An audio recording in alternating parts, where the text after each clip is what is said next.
Praise the Lord, hallelujah, जय मसीह की। कैसे हैं आप? आशा करता हूं कि आप प्रभु में आनंदित होंगे। मेरा नाम पास्टर शिमोन पतरस है और मैं धन्यवाद देता हूं कि प्रतिदिन सुबह इस वीडियो के माध्यम से, इस चैनल के माध्यम से हमारी मुलाकात होती है और मैं आशा करता हूं कि आप प्रभु में आनंदित होंगे, आशीषित होंगे और सुरक्षित होंगे। प्रभु के लोगों, यदि आप सड़कों पर निकलें, विशेषकर सुबह के समय, शाम के समय, प्रतिदिन इतने एक्सीडेंट, इतनी दुर्घटनाएं होते जा रही है, ट्रैफिक का दबाव इतना, मतलब हर किसी को जल्दी है, जल्दबाजी है, हड़बड़ी है, सब के सब लगे हुए अपने अपने कामों में।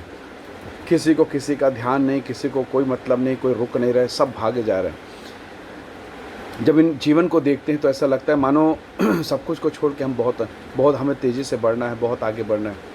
तेज़ी से बढ़ना बहुत अच्छी बात है, आगे बढ़ना बहुत अच्छी बात है और इसमें कोई दो राय नहीं कि हमें बढ़ना चाहिए, हमें उन्नति करनी चाहिए।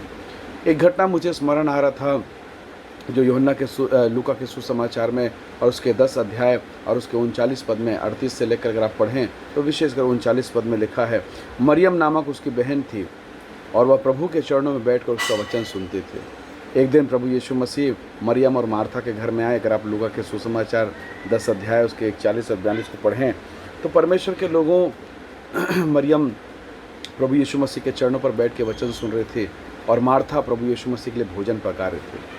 मार्था जो प्रयास कर रही थी, प्रभु यीशु मसीह ने उसको नहीं डांटा, प्रभु ने उसको नहीं फटकार लगाई, प्रभु ने नहीं कहा कि तू खाना क्यों बना रही, भोजन क्यों बना रही है। पर प्रभु ने देखा कि मार्था के जीवन में प्राथमिकता किस चीज़ की है, मार्था अपने जीवन में किस बात को ज़्यादा महत्व दे रही है। प्रभु के लोगों, ये बहुत आवश्यक है।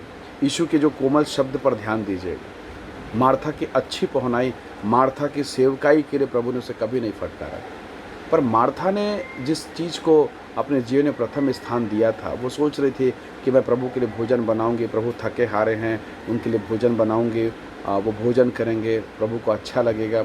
ये बात तो सत्य है, पर इससे भी कहीं ज़्यादा सत्य ये है कि आप यीशु के पास समय बिताएं। बहुत बार आपको लगता होगा कि प्रभु मैं काम में जाऊंगा, मैं एक्स्ट्रा काम कर लेता हूं, मैं चर्च में डोनेशन करूंगा, मैं ज़्यादा कमाऊंगा। अच्छा विचार है, लेकिन परमेश्वर के लोगों, इसी चक्कर में कई बार हम प्रभु के साथ समय बिताना भूल जाते हैं। हम भूल जाते हैं कि हमें यीशु के चरणों के पास बैठना है। प्रभु ने अपने वचन में कहा, मरियम ने उस भाग को चुना है, उस उत्तम भाग को जो उससे छीना ना जाएगा। प्रभु को कमा के कुछ देना, प्रभु के लिए कुछ करना, परमेश्वर के कार्य के लिए, परमेश्वर की सेवा के लिए, मिनिस्ट्री के लिए, चर्च के लिए करना अच्छी बात है, पर उससे भी बेहतर एक और विषय है और वो ये कि हम अपने जीवन में परमेश्वर के साथ बैठें। आज कई बार हम अनावश्यक अनजाने में हमें कह बैठते हैं, सॉरी प्रभु मैं बहुत बिजी हूँ, सॉरी प्रभु मैं कल कर लूँगा, प्रभु जी मैं आप ही के लिए तो कर रहा हूँ, प्रभु मैं जो कुछ कर रहा हूँ आप ही का तो है, प्रभु मैं काम कर रहा हूँ, मैं आपको दशमांश तो दूंगा। परमेश्वर के लोगों, इससे कहीं बेहतर है कि हम प्रभु के चरणों पर बैठें। प्रभु यीशु मसीह आपसे मुझसे क्या चाहते हैं? वो भोजन नहीं। प्रभु ने कहा, मरियम ने उस उत्तम भाग को चुना है। एक वचन मैं आपके सामने रखूंगा, विशेषकर 41 और 42 यहाँ पर लिखा है। मार्था से प्रभु यीशु मसीह ने बहुत ही प्रेम पूर्वक कहा, तो बहुत बातों के लिए चिंता करती और घबराती है, परंतु एक बात आवश्यक है और उस उत्तम भाग को मरियम ने चुन लिया है जो उससे छीना ना जाएगा।